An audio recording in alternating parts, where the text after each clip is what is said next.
Hello students, class 12 की chemistry के online class में आपका स्वागत है।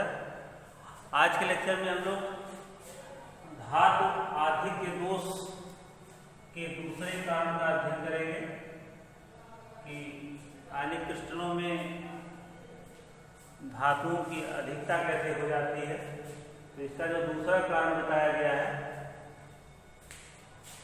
आयनिक क्रिस्टल के अंतराकाश में धनायन की उपस्थिति तथा विद्युत उदासीनता बनाए रखने के लिए अंतराकाश में ही अतिरिक्त इलेक्ट्रॉन की उपस्थिति या अतिरिक्त इलेक्ट्रॉन का होना।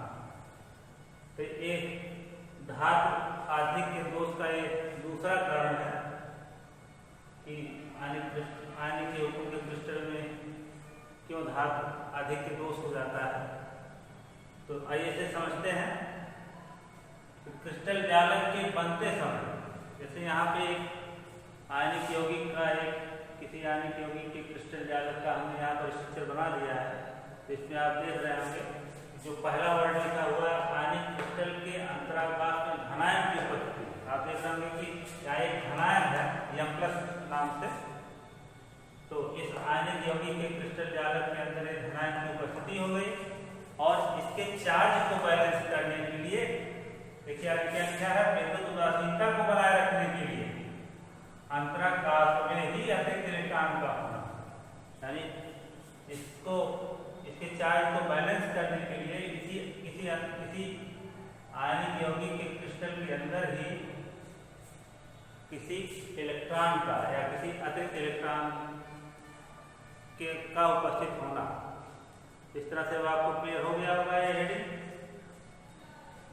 कि क्या बातें इसे बताई गई।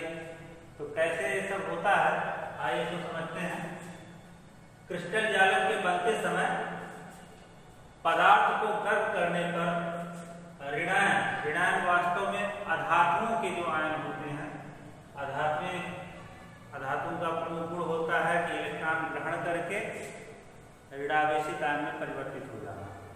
तो वही चीज हम बताया, जैसे क्लोरीन है, एक इलेक्ट्रॉन ग्रहण करके क्लोराइड में बदल गया, ऑक्सीजन है 2 इलेक्ट्रॉन ग्रहण करके ऑक्साइड बदल जाएगा। तो वही चीजें आपको बताई गई। तो क्रिस्टल जालक के बनते समय पदार्थ को गर्म करने पर ऋणायन अर्थात अधातु आयन गैसीय अवस्था में जालक से बाहर आ जाता है और अपने से संबंधित इलेक्ट्रॉन को जालक के अंतराकाश में ही स्थिर होने के लिए छोड़ देता है। यानी जब किसी आयनिक यौगिक के क्रिस्टल को गर्म किया जाता है तो गर्म करने पर उसमें उपस्थित जो ऋणायन होता है, जो वास्तव में अधातुओं का आयन होता है, वो गैसीय अवस्था में परिवर्तित होकर के क्रिस्टल से बाहर चला जाता है और जब क्रिस्टल से वो बाहर जाता है तो अपने से जुड़ा हुआ जो इलेक्ट्रॉन होता है, यानी जो उसका खुद का इलेक्ट्रॉन होता है, वो उसी जालक में ही जो अंतराकाश होता है, इसी अंतराकाश में ही स्थिर होने के लिए छोड़ देता है। इस ऋणायन का संगत धनायन यानी जो ऋणायन क्रिस्टल को छोड़कर बाहर गया है उसका संगत धनायन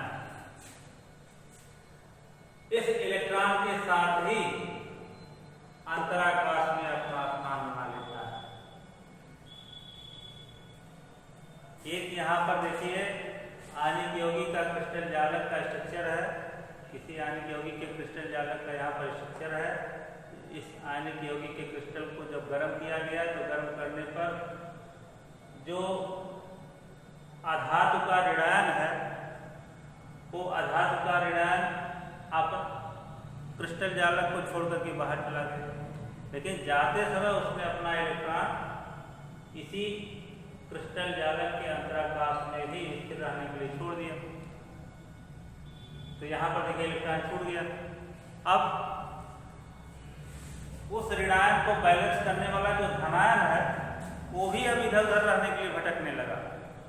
तो वो भी जो है जाकर के कहाँ स्थान बना लेता है, जैसे इस ऋणायन को बैलेंस कर रहा है ये धनायन, इस ऋणायन को बैलेंस कर रहा है ये धनायन, इसको बैलेंस कर रहा है, इसको बैलेंस कर रहा है, इस तरह से सब बैलेंस कर रहे हैं। लेकिन अब यहाँ पर देखिए, जो इसी के अंदर x निकल के बाहर चला गया तो यह बच गया, तो अब वो भी जो है इसी क्रिस्टल के अंदर भटक रहा है, और भटकते भटकते जो इस क्रिस्टल जालक के अंदर अंतराकाश है, उसी अंतराकाश में जाकर के स्थान बना लेता है। तो यही चीज यहाँ पे बताया गया है कि इस ऋणायन का जो कि बाहर चला गया है, तो बाहर जाने वाले ऋणायन का जो संगत धनायन इस इलेक्ट्रॉन के साथ जिसको ऋणायन छोड़ के गया है, उस इलेक्ट्रॉन के साथ अंतराकाश में ही अपना स्थान बना लेता है। यह फ्रैंकल दोष के समान होता है, परंतु यह छिद्रों एवं अंतराकाश इलेक्ट्रॉनों की उपस्थिति के कारण होता है। यह फ्रैंकल दोष के समान ही होता है, परंतु यह छिद्रों एवं अंतराकाशी इलेक्ट्रॉनों के कारण की उपस्थिति के कारण होता है। यह दोष धातु आधिक्य दोष से अधिक सामान्य है। यह दोष उन क्रिस्टलों में पाया जाता है जो फ्रैंकल दोष उत्पन्न करने की प्रवृत्ति रखते हैं। फ्रैंकल दोष में कोई एक ही आयन, जो फ्रैंकल दोष पीछे आपने पढ़ा है उसमें बताया गया है, उसमें यही बताया गया है कि जब किसी आयनिक यौगिक के क्रिस्टल से कोई एक ही आयन क्रिस्टल जालक को छोड़कर बाहर चला जाता है, तो उसका स्थान रिक्त हो जाता है, और उस स्थान को भरने के लिए जो अगल बगल के जो आयन होते हैं वो उस स्थान को ग्रहण करने के लिए अपना खुद का स्थान छोड़ करके चले जाते हैं। तो इस तरह से जब वो अपना स्थान छोड़ करके पहले वाले आयन का स्थान लेते हैं तो उनका खुद का स्थान खाली हो जाता है। तो इस तरह से एक ही छिद्र जो है पूरे क्रिस्टल के अंदर भटकता रहता, मतलब इधर उधर गति करता रहता है। तो ये फ्रैंकल दोष बताया गया है। तो यहाँ पर बताया गया है कि यह दोष धातु आदि के दोष से अधिक सामान्य है। यह दोष उन क्रिस्टलों में पाया जाता है जो फ्रैंकल दोष उत्पन्न करने की प्रवृत्ति रखते हैं। एक एग्जाम्पल के माध्यम से इसको समझाया गया है। ध्यान से समझिए कि कमरे के ताप पर जिंक ऑक्साइड सफेद रंग का होता है, यानी जिंक ऑक्साइड एक पदार्थ है जो कि कमरे के ताप पर सफेद रंग का होता है। यह एक आयनिक यौगिक है और बताया गया कि कमरे के ताप पर सफेद रंग का होता है। जब इसको गर्म किया जाता है तो गर्म करने पर इसमें उपस्थित जो ऑक्सीजन होती है वो बाहर चली जाती है और यह पीले रंग का हो जाता है। एक रिएक्शन के माध्यम से इसको दर्शाया गया है कि जिंक ऑक्साइड दो आयनों से निर्मित है, जिंक आयन और दूसरा ऑक्साइड आयन। तो ऑक्साइड आयन जो है अपने पास के दो इलेक्ट्रॉन को त्याग करके ऑक्सीजन में परिवर्तित होकर के गैसीय अवस्था में परिवर्तित हो गया और क्रिस्टल से बाहर चला गया।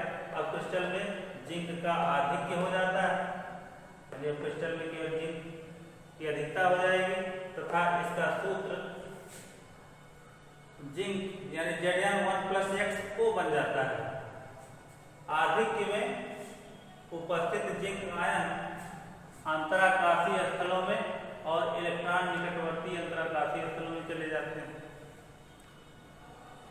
जैसे थोड़ी देर के लिए इसको समझिए कि यह जिंक ऑक्साइड का एक क्रिस्टल है और जिंक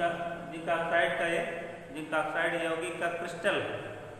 और जब जिंक ऑक्साइड यौगिक के क्रिस्टल को गर्म किया जाता है तो गर्म करने पर बताया गया है कि जो इसमें जिंक ऑक्साइड यौगिक के क्रिस्टल में उपस्थित जिंक ऑक्साइड के एक अणु में उपस्थित जो जिंक और ऑक्सीजन परमाणु है तो उसमें जिंक आयन के साथ जो जुड़ा हुआ ऑक्साइड आयन है वो ऑक्साइड आयन अपने दोनों इलेक्ट्रॉनों को त्याग करके ऑक्सीजन में परिवर्तित होकर के गैसीय अवस्था में बाहर चला गया। तो जब बाहर गया तो वह अपना दोनों इलेक्ट्रॉन इसी में छोड़ गया तो और जिंक आयन भी इसी में रह गया और ऑक्साइड के द्वारा छोड़ा गया इलेक्ट्रॉन भी इसी में रह गया। तो दोनों अपने अपने निकटवर्ती, तो जिंक जो है अंतराकाशीय स्थल में चला जाता है और इलेक्ट्रॉन जो होता है इलेक्ट्रॉन जो है निकटवर्ती अंतराकाशीय स्थल में चला जाता है, मतलब दूर के नहीं, जहाँ वो मुक्त किया जाएगा वहीं बगल वाले निकटवर्ती अंतराकाशीय स्थल में वो चला जाएगा और वहां पर स्थान ग्रहण कर देगा। तो ये है धातु आधिक्य दोष का दूसरा कारण। तो यहाँ पर धातु आधिक्य दोष के कुछ प्रभाव बताए गए हैं, उनको भी समझ लेते हैं कि धातु आयनों की अधिकता वाले क्रिस्टलों में मुक्त इलेक्ट्रॉन होते हैं। तो धातु आयनों की अधिकता वाले क्रिस्टलों में मुक्त इलेक्ट्रॉन होते हैं। ये इलेक्ट्रॉन अभिगमन द्वारा विद्युत प्रवाहित कर सकते हैं, यानी ये इलेक्ट्रॉन जो होते हैं वो गति करके एक सिरे से दूसरे सिरे पर विद्युत धारा को प्रवाहित कर सकते हैं। दोष बहुत कम होने के कारण मुक्त इलेक्ट्रॉन की संख्या बहुत कम होती है। यानी इस दोष के बारे में बताया गया है कि यह दोष बहुत कम होता है, जिसके कारण मुक्त इलेक्ट्रॉनों की संख्या भी बहुत कम होती है, जिसके परिणाम स्वरूप क्रिस्टल अर्धचालक बन जाता है, जिसके परिणाम स्वरूप क्रिस्टल अर्धचालक होते हैं। एक इलेक्ट्रॉन उच्च ऊर्जा तल में उत्तेजित हो सकते हैं, उच्च ऊर्जा तल में उत्तेजित हो सकते हैं, जिससे इनका अवशोषण स्पेक्ट्रम प्राप्त होता है और इसी कारण से इस प्रकार के दोष वाले यौगिक रंगीन होते हैं। तो ये हो गया जो है धातु अधिकता दोष के प्रभाव। तो आइए हम लोग इसको एक बार और रिपीट कर लेते हैं, जिससे अगर कोई त्रुटि हो, समझ में अगर ना आया हो तो आपको ये समझ में आ जाएगा। इसको ध्यान से समझिए क्योंकि ये थोड़ा जटिल है। तो धातु आधिक्य दोष के दो कारण बताए गए हैं कि किसी आयनिक यौगिक में धातु आधिक्य दोष किन किन दो कारणों से उत्पन्न होते हैं। तो बताया गया है कि पहला कारण जो है क्रिस्टल ऋणायन की जालक में अनुपस्थिति और ऋणायन के हित क्षेत्र में इलेक्ट्रॉन का होना, यानी किसी आयनिक यौगिक के क्रिस्टल में से आयनिक यौगिक के क्रिस्टल में ऋणायन की अनुपस्थिति और ऋणायन के क्षेत्र में इलेक्ट्रॉन का होना, ये धातु आधिक्य दोष होने का पहला कारण है। और दूसरा, उसको हम लोगों ने पिछले लेक्चर में पढ़ा था। और दूसरा कारण जो है आयनिक क्रिस्टल के अंतराकाश में धनायन की उपस्थिति तथा विद्युत उदासीनता बनाए रखने के लिए अंतराकाश में ही अतिरिक्त इलेक्ट्रॉन का होना। तो इसमें क्या बातें बताई गई है उसको ध्यान से एक बार समझते हैं। बताया गया है कि क्रिस्टल जालक के बनते समय पदार्थ को गर्म करने पर ऋणायन, यानी क्रिस्टल जालक में उपस्थित जो ऋणायन होते हैं, जो वास्तव में अधातुओं के आयन होते हैं, वो गैसीय अवस्था में परिवर्तित होकर के जालक से बाहर चले जाते हैं और बाहर जाते समय अपने से संबंधित इलेक्ट्रॉन को जालक के अंतराकाश में ही छोड़ जाते हैं और इस ऋणायन का संगत धनायन इलेक्ट्रॉन के साथ ही अंतराकाश में अपना स्थान बना लेता है। बहुत आसान है, ध्यान से समझिएगा। ऋणायन इलेक्ट्रॉन त्याग करके गैसीय अवस्था में परिवर्तित होकर के बाहर चला गया और जो इलेक्ट्रॉन है वो जालक के अंदर ही पाए जाने वाले अंतराकाश में रह गया और उस ऋणायन से संबंधित जो धनायन था, जिसको कह सकते हैं इस ऋणायन का संगत धनायन, वो भी जो है इलेक्ट्रॉन के साथ ही अंतराकाश में अपना स्थान बना लेता है। तो यह फ्रैंकल दोष के समान होता है, परंतु यह क्षेत्रों एवं अंतराकाश इलेक्ट्रॉनों की उपस्थिति के कारण होता है। यह दोष धातु आधिक्य दोष से अधिक सामान्य है। यह दोष उन क्रिस्टलों में पाया जाता है जो फ्रैंकल दोष उत्पन्न करने की प्रवृत्ति रखते हैं। उदाहरण के माध्यम से समझाया गया है कि जब कमरे के ताप पर या सामान्य ताप पर जिंक ऑक्साइड सफेद रंग का पदार्थ होता है, गर्म करने पर या जब जिंक ऑक्साइड को गर्म किया जाता है तो गर्म करने पर इसमें से ऑक्सीजन गैस बाहर निकलती है और यह पीले रंग का हो जाता है। रिएक्शन के माध्यम से आगे के समझाया गया है कि जब जिंक ऑक्साइड को गर्म किया जाता है तो गर्म करने पर इस यह अपघटित होकर जिंक आयन और ऑक्साइड आयन मिलता है और जिंक आयन वैसे ही रह जाता है, जबकि ऑक्साइड आयन जो होता है वो अपने पास के 2 इलेक्ट्रॉन को त्याग करके ऑक्सीजन गैस में परिवर्तित होकर के बाहर चला जाता है। तो अब क्रिस्टल के भीतर जिंक आयन की अधिकता हो जाती है, यही जिंक आयन जो क्या है अब ये अधिकता हो जाती है तथा इसका सूत्र यानी क्रिस्टल के भीतर जिंक की अधिकता हो जाती है और इसका सूत्र 1+Zn 1+X O बन जाता है। आधिक्य में उपस्थिति या आधिक्य में उपस्थित जिंक आयन अंतराकाशीय स्थलों में और ऋणायन द्वारा मुक्त किए गए जो इलेक्ट्रॉन होते हैं वो निकटवर्ती अंतराकाशीय स्थलों में चले जाते हैं। तो ये है क्रिस्टल जालक का चित्र, जिसमें कोई ऋणायन जो है अपने इलेक्ट्रॉनों को अंतराकाश में छोड़ करके गैसीय अवस्था में परिवर्तित होकर बाहर चला गया है और उसका संगत जो धनायन है वो भी जो है इन्हीं इलेक्ट्रॉनों के साथ रहने के लिए किसी अंतराकाश में ही स्थान बना लिया है। तो धातु आदि के दोष के क्या क्या प्रभाव होते हैं इसको भी थोड़ा जान लेते हैं कि धातु आयनों की अधिकता वाले क्रिस्टलों में मुक्त इलेक्ट्रॉन होते हैं। देखिए मुक्त इलेक्ट्रॉन ये इलेक्ट्रॉन अभिगमन द्वारा विद्युत प्रवाहित कर सकते हैं, यानी ये गति करके विद्युत धारा का प्रवाह कर सकते हैं। कि दोष बहुत कम होने के कारण मुक्त इलेक्ट्रॉन की संख्या भी बहुत कम होती है। दोष क्रिस्टलों के अंदर जो है यह दोष बहुत कम पाया जाता है, जिसके कारण मुक्त इलेक्ट्रॉनों की संख्या भी बहुत कम होती है। फलस्वरूप क्रिस्टल अर्धचालक हो जाते हैं।